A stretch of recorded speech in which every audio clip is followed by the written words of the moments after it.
자, 이제 그 마지막만 좀 말씀을 드리고요. 투자론으로 넘어가겠습니다. 요즘 굉장히 살 얼음판을 걷는 것 같죠. 북한하고 미국하고. 불안불안해요, 정말. 예? 아니, 언제 어떻게 막 돌발 변수가 생겨서 이렇게 막 전쟁으로 갈까봐. 그죠. 굉장히 불안불안하죠, 이게. 제발 좀 잘 해결됐으면 좋겠는데, 더없이 좋은 기회이기도 하지만 자칫 잘못했다가는 파국으로 갑자기 치달을 수도 있죠. 원래 이 정상회담이라는 게 여기서 결렬되어 버리면 어떤 조율할 수 있는 장치가 없어져 버리는 거죠. 밑에 실무진에서 이렇게 하다가 틀어지면은 아예 그냥 협상 자체를 이제 안 하는 거잖아요. 무산이 돼버리고 위에서 정치적으로 또 이렇게 얘기할 여지가 있지만 위에서 파국이 돼버리면은 분명히 전쟁 날 것 같아요. 잘못하면은. 그러니까 걱정스럽습니다. 이게 좀 잘 됐으면 좋겠는데 불안해요. 둘 다 좀 예측 못하는 이 사람들이라 그죠? 다 거의 미친 또라이 같은 기질들을 갖고 있어서 불안하죠, 사실은. 아무튼 사실 지금 통일이 안 이루어져도 되죠. 통일을 하면 지금 힘들어요. 지금 통일이 필요한 게 아니라 서로 적대시하는 것만 없어도 얼마입니까, 그게? 우리 국방비 지출되는 게 엄청나죠. 그걸 반만 줄여도 북한이나 우리나, 그리고 북한이 통일 안 해도 쟤네들 베트남이나 중국처럼만 해도 되잖아요. 다 사회주의 국가잖아요. 근데 지금 베트남이 동남아에서 제일 경제 성장률이 빨라요. 제일 높습니다. 동남아에서. 그렇게만 되면 더 할 나위가 없죠. 그래서 자연스럽게 경제력이 올라가고 이렇게 왕래하면 그게 통일이지 뭐 굳이 지금 뭐 정치적으로 통일을 하는 게 필요 없죠. 이건 필요 없어요. 적대시하는 것만 줄여도 그 비용을 절감해서 생산적인 데 안 쓰고 그냥 우리한테 나눠준다고 하더라도 복지 비용으로 돌린다 할지라도 그걸 또 생산적인 데 쓸 수도 있고 하니까 또 사람도 그만큼 남잖아요. 돈도 남고 사람도 남는 거를 생산적인 데 쓰면 얼마나 국가가 더 발전하겠습니까? 그래서 저는 저 살아생전 통일이 안 돼도 관계없어요. 관계없는데 통일은 안 돼도 관계없는데 적대시하는 것만 없어도 우리의 군대 안 갈 수도 있고 꼭 피하려고 하는 게 아니라 그럼 이제 모병제를 할 수 있죠. 모병제. 그렇게 되면은 월급 주는 모병제가 되죠. 남자분들 다 군대 갔다 오셨죠? 갔다 오셨습니까? 그 군대 옛날에는 훨씬 더 요즘보다는 비인간적이었죠, 사실은. 정말 무지막지했습니다. 무지막지. 이유 없습니다. 그냥 대학 나왔다는 이유로 한 대 때리고. 아니 제가 사실은 사실은 방위를 나왔거든요. 방위를 나왔는데 이게 후방 지역은 방위병이 부족해요. 현역병이 한 기관병으로 10몇 명 있고 한 1개 대대에 대부분은 전투병은 방위병이에요. 방위병 하면 다들 동사무소 이거 예비군 통지서 돌리고 이런 거 생각하는데 그게 아니에요. 전투병인데 저는 60mm 박격포도 쏴봤어요. 60mm 박격포 그건 중대화기예요. 81mm는 대대화기고. 예? 1980년대. 박격포, 60mm 박격포. 81mm도 있어요. 81mm는 대대화기니까 60mm는 중대화기고. 그러니까 그 체질 다 알죠. 저는 또 훈련했으니까. 저 그럴 줄 알았으면 제가 방위병 안 갔어요. 저는 솔직히 할 거 다 했어요. 할 거 다 했는데 그냥 1년 6개월 짧게 한다는 이유 때문에 판정이 이제 후방 지역은 방위병 판정이 많이 나. 이게 시력이 안 좋으면. 근데 제가 그냥 지원해서 현역 가면 되죠. 현역 가면 가초샤 시험 보고 가초샤 갈 수 있었어요. 근데 이제 6개월 더 짧다는 것 때문에 이제 방위병을 했는데 저는 가방끈이 길다는 말을 그때 처음 배웠어요. 왜냐하면은 이제 방위병들은 출퇴근을 하니까 늘 가방을 들고 다니잖아요. 가방을 들고 다니는데 하루는 1년 고참이 가방끈 긴 놈들 앞으로 나오래요. 1년로 세워놓고 우리 이제 동기 30명 중에 반이 대제였거든요. 반이 대제고 뭐 고졸도 있고 뭐 이렇게 학력 편차가 심해요. 방위병은 중졸부터 석사하기까지 이렇게 굉장히 이 편차가 심해요. 현역병은 다 비슷비슷하죠. 그래서 가방끈 긴 놈들이 나오라는 거예요. 그래서 몇 명 앞으로 나가더라고. 그래서 나는 오늘 가져온 가방끈이 길던가 짧던가 그 생각하고 있었어요. 늘 이제 가방에다 이제 가져오니까 생각하고 있는데 머리를 한 방 치는 거예요. 이 충정봉으로. 여러분 충정봉 아십니까? 데모 진압 훈련할 때 쓰는 거. 이걸로 이 하이바르도 이 철모를 쓰지 않은 머리를 생머리를 떼는 거예요. 와, 정말 별이 이렇게 도는 걸 그때 알았어요. 얼마나 이 열받겠어요. 근데 그 와중에도 내가 가져왔던 게 긴 거였나? 가방끈 길다는 걸 그때 알았어요. 그때. 아무튼 무지막지했습니다. 그냥 그 대학 나왔다는 이유로 한 대 치고 뭐 이유 없어요. 그렇게 하는 게 과거 군대예요. 근데 지금도 만약에 그렇다면은 난리 나겠지만 그때는 그렇게 해도 이렇게 뭐 소음수리 쓰지도 못해요. 무슨 뭐 구타 뭐 이런 거 쓰지도 못해요. 썼다가는 나중에 더 혼날 수도 있으니까. 근데 요즘은 그런 게 별로 없겠죠. 근데 요즘 별로 없어도 제가 봤을 때는 어느 정도는 남아 있는 거죠. 그러니까 그 예전에 그 군대에서 이 자살하고 하는 애들 나타나는 게 다 그런 거죠. 그리고 총으로 막 동료들을 쏘잖아요. 스트레스 받고 하니까. 아무튼 모병제가 되면 그런 거 없어지는 거죠. 그러니까 우리나라가 제발 좀 잘 됐으면 좋겠어요. 아무튼 자, 조세 정책의 나머지 좀 보겠습니다. 나머지 우리나라가 정말 잘 됐으면 좋겠습니다. 79쪽이 이제 재산세가 정률세인 경우 정률세 역진세적인 효과 하는 게 있고요. 그 밑에 거는 말씀을 좀 드렸었어요. 양도소득세 부과의 동결 효과, 그 다음에 조세 부과의 자원배분 효과 있는데, 정률세인 경우, 조세가 정률세인 경우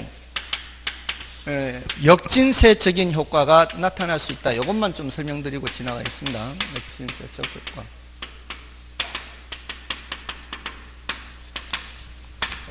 자, 이게 뭔가 하면은, 이제, 그 정률세가 뭐예요? 가액이 높든 낮든 똑같은 퍼센트로 세금을 매기겠다는 거잖아요. 자, 이거를, 신규 주택, 중고주택, 요렇게 이제 나눠볼게요. 다른 조건은 똑같고 새 것 낡은 거예요. 다른 조건은 똑같아요. 그러니까 평형수가 똑같은데 새 집이고 낡은 집이에요. 자, 이럴 때 얘는, 보통 신규 주택이 가액이 더 세죠. 낡은 게 더 싸다라고 보고요. 새 집과 낡은 집 요 차이만 이제 두니까 여기에 모두 똑같이 1%의 세율을 매긴다고 쳐보세요. 1%. 여기는 200만 원, 여기는 100만 원 이렇게 되겠죠. 자, 이걸 이제 수요자와 공급자 사이에서 누가 얼마만큼 부담하느냐 이거 살펴보려는 거예요. 자, 근데 앞에서 우리 신수탄, 중공탄 한 적 있죠. 신규 주택은 새로 지어내놓는 거고요. 이거는 이미 기존에 낡아진 거예요. 새로 지어낸 신규 주택은 공급이 굉장히 비탄력적이죠. 수요가 굉장히 탄력적이고요. 신수탄, 중공탄 했잖아요. 이럴 때 조세를 부과하게 되면은 누가 더 많이 부담하게 돼요? 더 비탄력적인 공급자가 더 많이 부담하게 되겠죠. 그래서 여기가 예를 들어 140만 원, 60만 원, 3대 7로 나눠 부담한다고 보세요. 여기가 7만큼, 여기가 3만큼. 3대 7이에요, 3대 7. 자, 근데 중고주택은 누가 더 탄력적이에요? 공급자가 더 탄력적이라고 그랬죠. 중공탄 했잖아요. 자, 요거를 이렇게 3대 7로 나눠 부담하면 이렇게 되겠죠. 100만 원을 3대 7로 나눠 부담하면 이렇게 되겠죠. 200만 원을 3대 7로 나눠 부담하면 이렇게 되겠죠. 자, 이제 수요자를 보세요. 수요자. 새집 사는 사람이 부담하는 크기, 낡은 집 사는 사람이 부담하는 크기, 누가 세금을 더 적게 내요? 새집 사는 사람이 세금을 더 적게 내죠. 희한하죠? 더 비싼 집 사는 사람이 더 싼 집 사는 사람보다 세금을 더 적게 부담하게 되죠.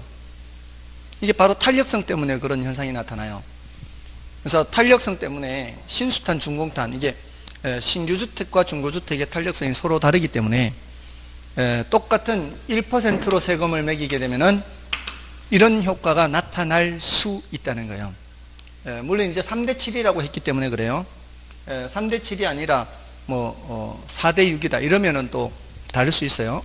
근데 이러할 여지가 있단 말이에요. 그러할 가능성이 있단 말이에요. 정률세로 세금을 매기게 되면은. 그래서 처음서부터 어떻게 매기란 얘기예요? 여기는 더 세율을 세게, 예를 들어 2% 하면은 400만 원 이렇게 2%에서 여기는 그대로 1% 하고, 그럼 400만 원이면은 여기는 120, 여기는 280 이렇게 해서 이렇게 하면은 얘보다는 더 많이 내게 된단 말이에요. 그러니까 정률세로 하면은 그러한 가능성이 나타날 수 있지만, 정률세로 하지 않고 누진세로 하면은 이럴 가능성을 줄인다 이런 말이에요. 그러니까 세금을 매길 때는 가능한 한 누진세로 매겨라. 그래야 저런 역진적인 효과가 없어진다 이런 얘기입니다. 자, 그게 이제 재산세가 정률세인 경우 정률세의 역진세적인 효과 이렇게 되는 거예요. 다음에 이제 그 양도소득세 부과의 동결 효과, 이건 이제 간단하게 말씀드릴게요. 지금 4월 1일부터였죠. 4월 1일부터 다주택자에 대해서 세금을 많이, 양도소득세 많이 매긴다 했죠. 그러니까 어떻게 됐어요? 거래가 뚝 끊겼죠. 그게 바로 양도소득세의 동결 효과예요. 공급이 주는 거예요? 수요가 주는 거예요? 공급이 줄어요. 양도소득세의 동결 효과는, 의도는 뭐예요? 의도는 양도소득세 중과의 동결 효과. 의도는 수요를 줄이는 거죠. 의도는 이겁니다. 의도는 양도소득세 중과의 의도는 뭐예요? 수요를 줄이는 거죠. 근데 그 중과의 결과는 뭐예요? 결과, 이거는 공급이 감소하는 거죠. 공급이. 그래서 어떻게 해요? 가격이 오히려 올라가 버리죠. 이게 바로 동결 효과 이렇게 하고요. 그 다음에 조세 부과에 자원 배분 효과가 있죠. 조세를 부과하게 되면은 사람들의 행동이 바뀌게 되면, 이 말이에요. 사람들의 행동이 바뀌게 되면은 그게 바로 자원 배분 왜곡을 가져온다 그래요. 지난번에 창문세 말씀드린 적 있죠. 그게 1600 몇 년도였죠. 영국에서 창문을 만들면은 창문 만드는 그 개수만큼 세금 내게 하는 거죠. 그러니까 사람들이 창문을 안 만드는 거죠. 이게 자원 배분을 왜곡되게 하는 거예요. 그러니까 사람들이 조세 때문에 영향을 많이 받으면 많이 받을수록 자원 배분 왜곡은 커지는 거죠. 근데 사람들의 영향이 적으면 적을수록 자원 배분 왜곡은 적어지는 거죠. 근데 사람들의 영향이, 이제 미치는 영향이 큰지 작은지는 뭘로 나타낼 수 있어요? 이 가파르기로 나타낼 수 있어요. 가파르기로. 이게 가파르면 가파를수록 수요 변화 또는 공급 변화에 의해서 수량 변화폭이 어때요? 수량 변화폭이 적죠. 수량 변화폭이 적을수록 영향을 덜 받는 거예요. 그러다가 완전 비탄력적이 되어버리면 어떻게 해요?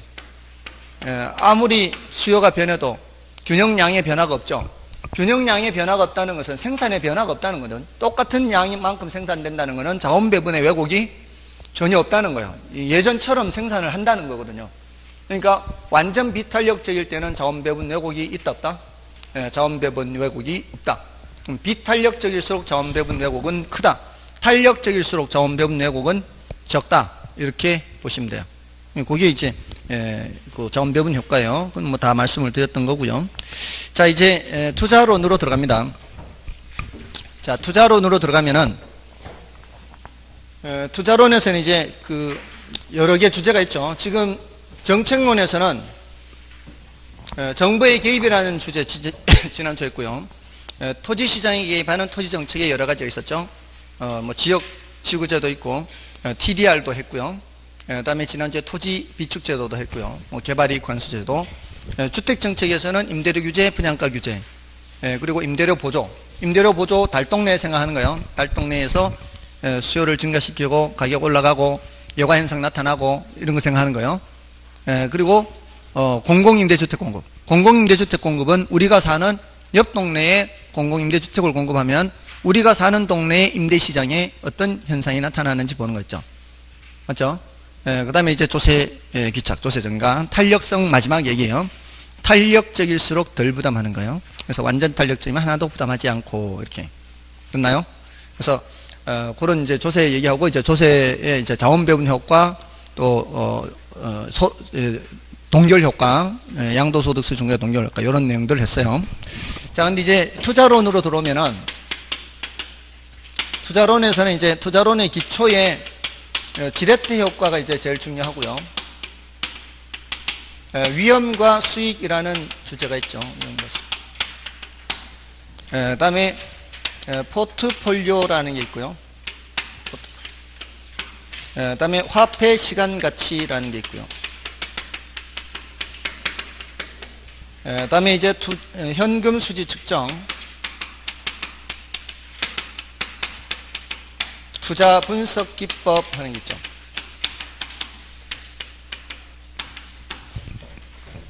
지렛대 효과. 자, 여기서 이제 여기서는 투자론의 기초에서는 투자의 부동산 투자의 이제 장점 단점 하죠. 부동산 투자의 장점 단점. 자, 이 장점 단점에 이제 여러 가지가 있지만 그 중에 제일 중요한 게 바로 지렛대 효과예요. 장점에서 얘기하는 게 이제 몇 가지가 있기는 한데 장점에서 부동산 투자의 지렛대 효과 이제 제일 중요하고요. 이건 이제 계산 문제로도 나오잖아요. 계산 문제로도 나오고 이론으로도 나오고요. 그 다음에 부동산에 투자하면 항상 뭐와 뭐를 얻을 수 있다는 거, 소득이득과 자본이득 두 가지를 얻을 수 있다는 거죠. 요거는 이제 임대료 수입을 말하는 거고, 소득이득은 임대료 수입, 자본이득은 시세 차익을 말하죠. 시세 차익. 오케이. 그 다음에 그 다음으로 이제 절세 효과가 있죠. 절세 효과. 요거는 우리 이제 순대이감 하잖아요. 순대이감 기억나시나요? 순영업소득에서 대체 충당금 더하고 이자 비용 빼고 감가상각비 빼고 해서 과세대상 소득 계산하죠. 순대이감. 그 할 때 이자 비용과 뭐를 비용 공제해줘요. 이자 비용하고 감가상각비를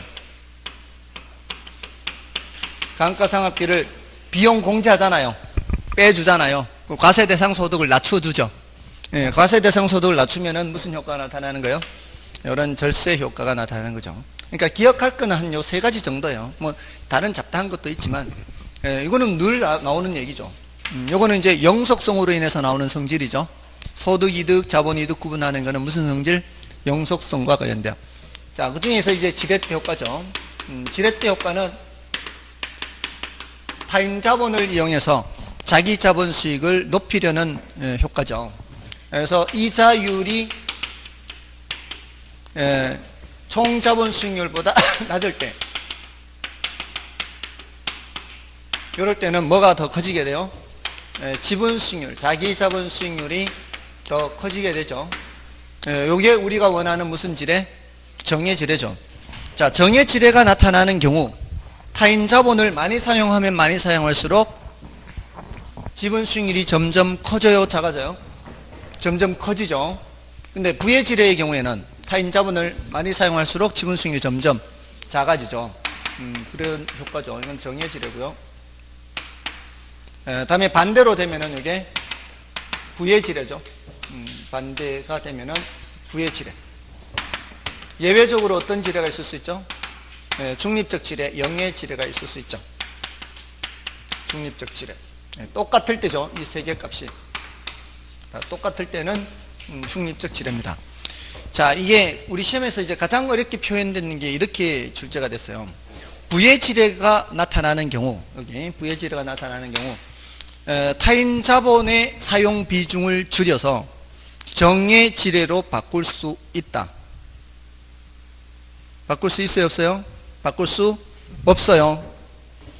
부의 지뢰가 나타나는 거는 지금 이런 식이죠. 남의 돈을 많이 사용할수록 자기 자본 수익률이 점점 내려가는 거잖아요. 이렇게 올라가는 게 무슨 지뢰? 올라가는 정의 지뢰. 남의 돈 사용하는 비중을 줄이면, 이 말이에요, 줄이면. 그 부의 지뢰 효과의 크기를 줄이는 것이지, 이거를 정의 지뢰로 바꿀 수 있는 것은 아니라고요. 맞죠? 남의 돈을 많이 사용할수록 정의 지뢰가 나타나는 경우에는 자기 자본 수익률이 커진다 그랬잖아요. 이때 남의 돈 사용 비중을 줄이면은 부의 지뢰로 바뀌는 게 아니라 정의 지뢰 효과의 크기가 적게 나타나는 거죠. 바꿀 수 있는 건 아니에요. 그렇게. 자, 이런 식으로 이렇게, 여기 이제 이론적으로 나오는 거죠. 그래서 요거 크기 순서 기억하시고요. 이게 이제 지렛대 효과입니다. 여기 이제 서론에서, 기초에서 체크할 것이 바로 이거고요. 그 다음에 이제 위험과 수익으로 넘어가죠. 위험과 수익에서는 이제 위험의 개념이 뭐예요? 위험의 개념. 요거 위험과 수익의 개념. 위험이라는 거는 예상치로부터 벗어날 가능성, 이렇게 하고, 요거를 측정을 할 때는 뭘로 측정하고요? 표준 편차나 분산으로 측정하고, 수익은 개념은 투자로부터 발생한 산출, 요걸 수익이라 하죠. 수익은 뭘로 측정하고?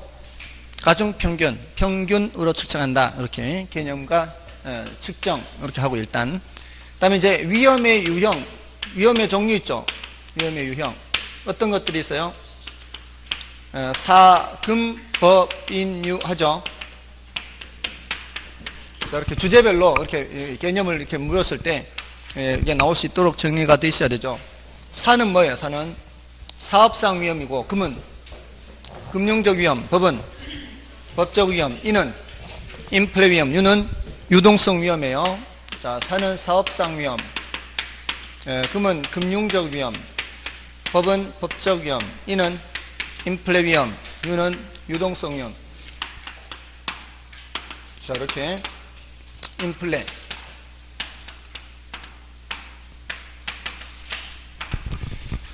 자, 이 사업상 위험은 어떤 사업이든지 생각하면 돼요. 어떤 사업이든지 이 부동산 투자 사업뿐만이 아니라 어떤 사업이든지 사업을 하기에는 항상 부담하는 위험이 있다 이 말이에요.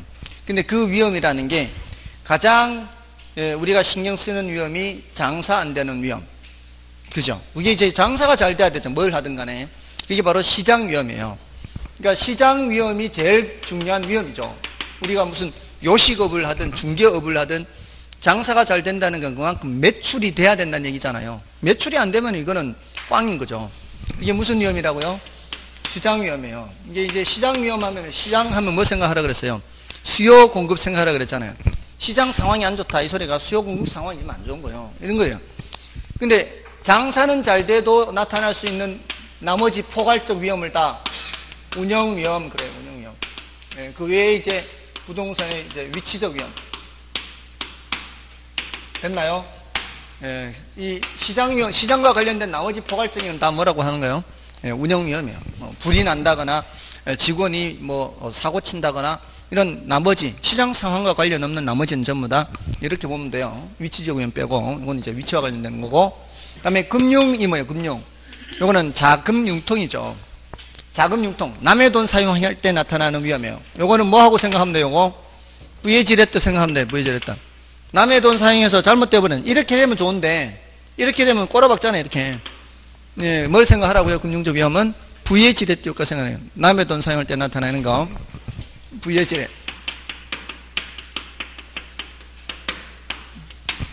자, 그러니까 이거는 남의 돈 사용하지 않으면 이런 거 있어요, 없어요?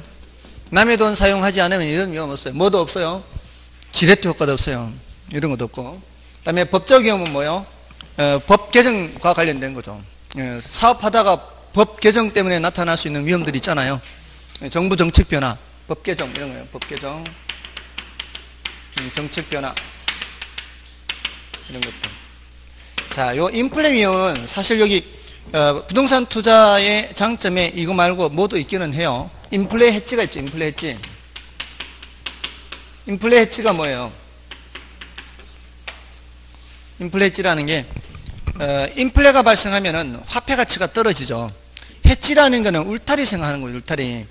원래 해지라는 단어는 쐐기라는 뜻을 갖고 있어요. 쐐기. 쐐기인데 옛날에 목책이라고 들어보셨나요? 목책. 나무를 뾰족하게 깎아가지고 땅에다 박아서 울타리를 만들죠. 요걸 목책이라고 하잖아요. 그 쐐기 모양으로 깎잖아요, 나무를. 그래서 울타리 만들죠. 원래는 쐐기라는 뜻을 갖고 있어요. 쐐기. 근데 그게 울타리라는 뜻도 갖게 되고, 또 울타리라는 게 이제 뜻이 변형돼서 이 뭔가로부터 보호하는 거, 이런 의미를 갖고 있는 거죠. 그래서 인플레로부터 보호하는 거죠. 그러니까 인플레, 여러분들 혹시 왜 상품권이나 뭐 현금 이런 거 들고 있다가 몰래 이렇게 어디 넣어놨다가 한참 뒤에 어딘가에서 나오면은 어때요? 땡 잡은 거예요. 표현이 굉장히 현실적이에요. 땡 잡았어요. 근데 그게 사실은 그게 손해본 거죠. 그죠? 예전에 그 돈으로 살 수 있는 물건을 못 사는 거죠, 이제는. 이제 화폐 가치가 떨어지는 거죠. 근데 내가 그거를 금으로 사놨다면, 그거를 몰래 이제 금으로 사서 어딘가에 넣어놨는데 나중에 발견했다면, 금값은 올라간다는 거죠, 보통은. 그러니까, 이 금융자산, 이 실물자산과 이제 금융자산이에요, 그래요? 실물자산으로 갖게 되면은, 인플레가 발생하면서 이 물건도 함께 올라가거든요. 그러니까, 따로 이렇게 숨겨놓더라도, 뭐로 만들어서 숨겨놓는 게 좋아요? 금 같은 걸로 이렇게 바꿔서 숨겨놓는 게 좋아요. 그래서, 가능한 한 그렇게 하는 게 이제 인플레 해지를 하는 거죠. 인플레 해지. 그러니까 부동산도 실물이잖아요. 그러니까 인플레가 발생할 때 부동산 가격도 올라가니까 그런 인플레 해지가 있잖아요. 근데 여기서는 인플레 위험이라고 하고 있죠. 그죠? 자, 이게 인플레라는 게 우리 부동산에서는 양면성을 갖고 있다는 뜻이에요. 인플레라는 게. 자, 조금 전에 소득이득 자본이득도 했죠. 소득이득 자본이득 했죠. 여기 소득이득과 자본이득이라는 점에서 보면은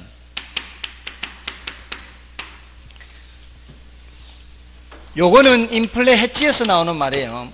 인플레 해지. 요거는 인플레 위험에서 나오는 얘기예요. 인플레 위험. 그러니까 이 인플레 위험에서는 요거 얘기하는 거예요. 요거. 인플레 해지에서는 요거 얘기하는 거예요. 시세 차익이잖아요. 시세 차익.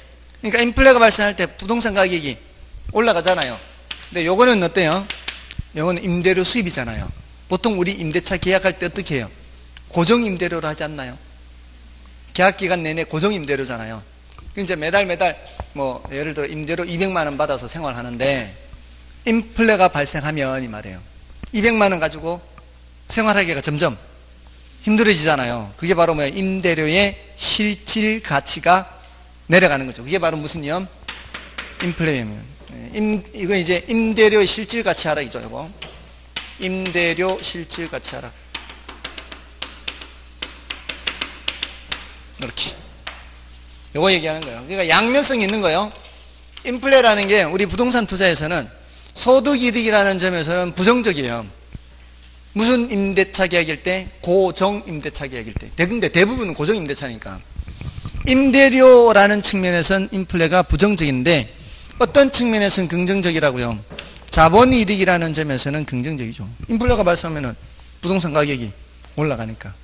됐죠?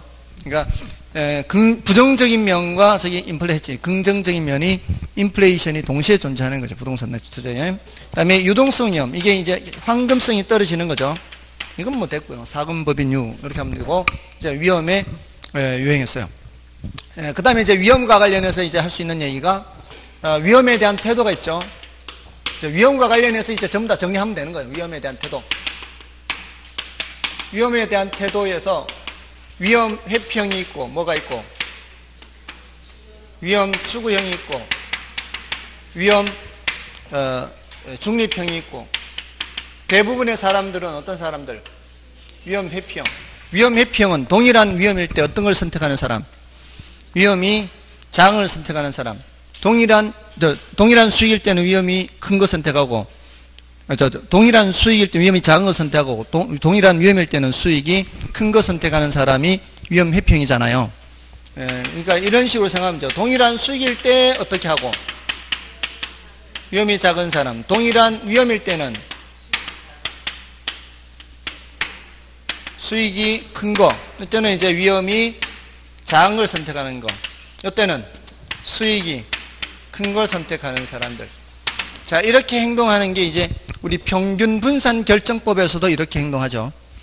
평균 분산 결정법에서도 이렇게 하잖아요.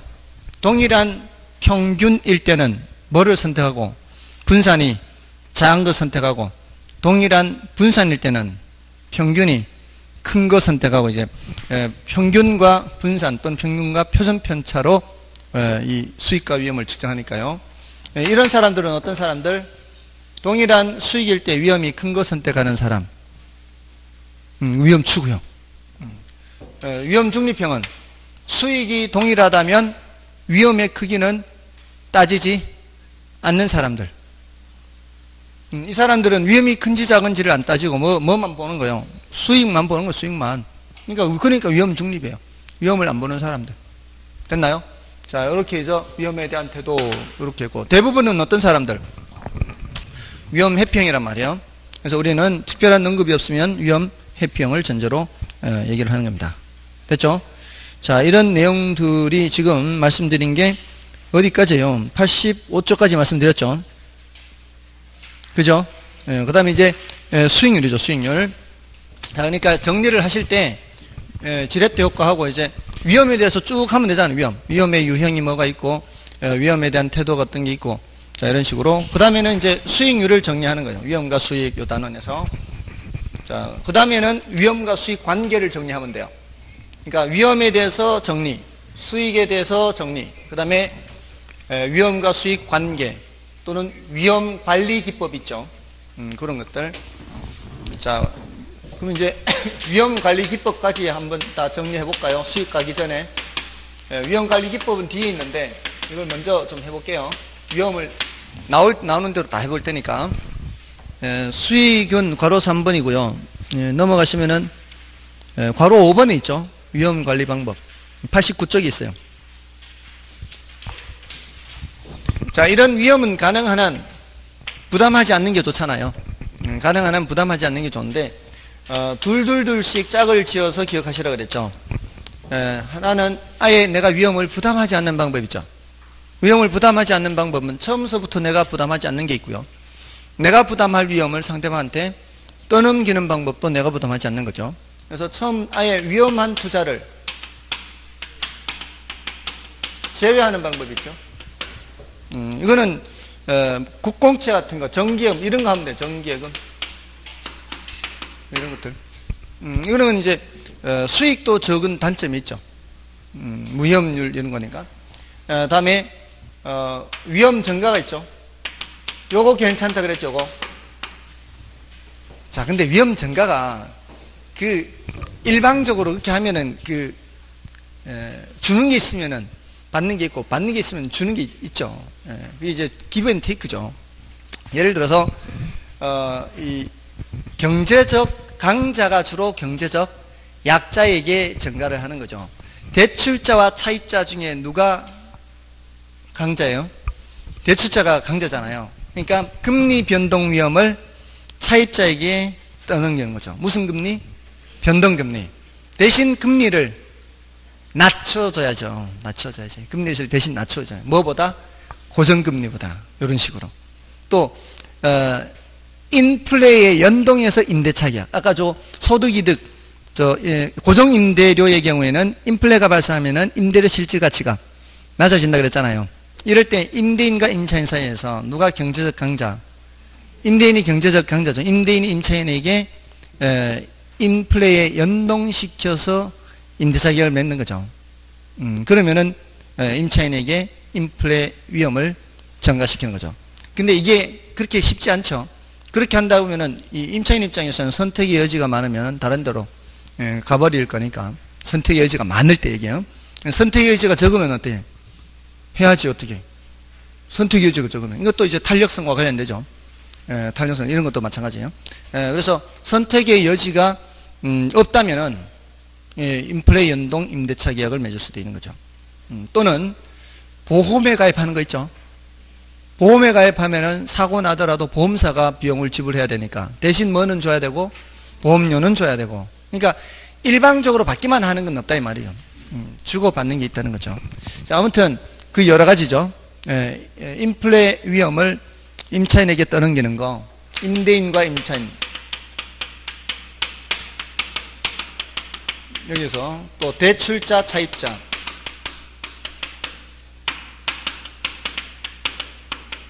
또 보험에 가입하는 거, 이런 것들이 이제 위험의 증가가 되고요.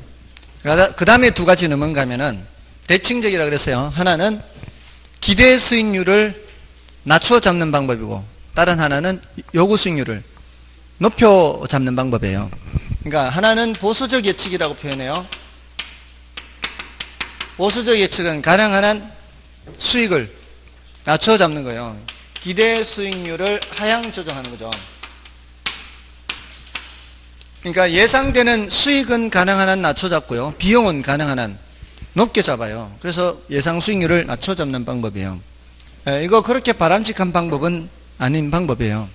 이러면 이제 합리적으로 예측했을 때 괜찮은 물건을 괜찮지 않다라고 볼 가능성이 많거든요. 그래서 이거는 그렇게 바람직한 건 아니고, 개념적으로 가장 우수한 방법이 지금 말씀드리려고 하는 위험 조정 할인율이에요.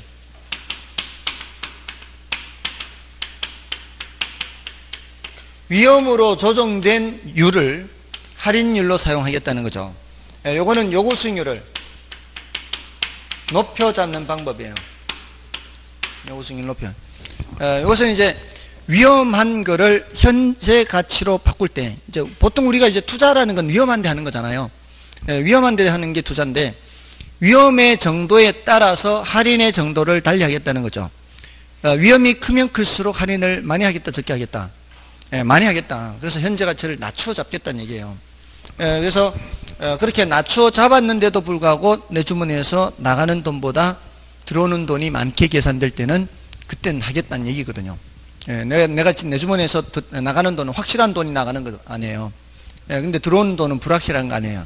그러니까 불확실한데 그거를 위험이 크면 클수록, 불확실성이 크면 클수록 현재 가치를 바꿀 때 많이 낮춰 잡겠다는 거죠. 그렇게 했는데도 내 주머니에 나가는 것보다 많다, 그럼 투자하겠다는 얘기예요. 이게 이제 대칭적인 방법이죠. 요구 수익률을 높여 잡는 방법, 기대 수익률을 낮춰 잡는 방법. 다음에 이제 민감도 분석이 있어요.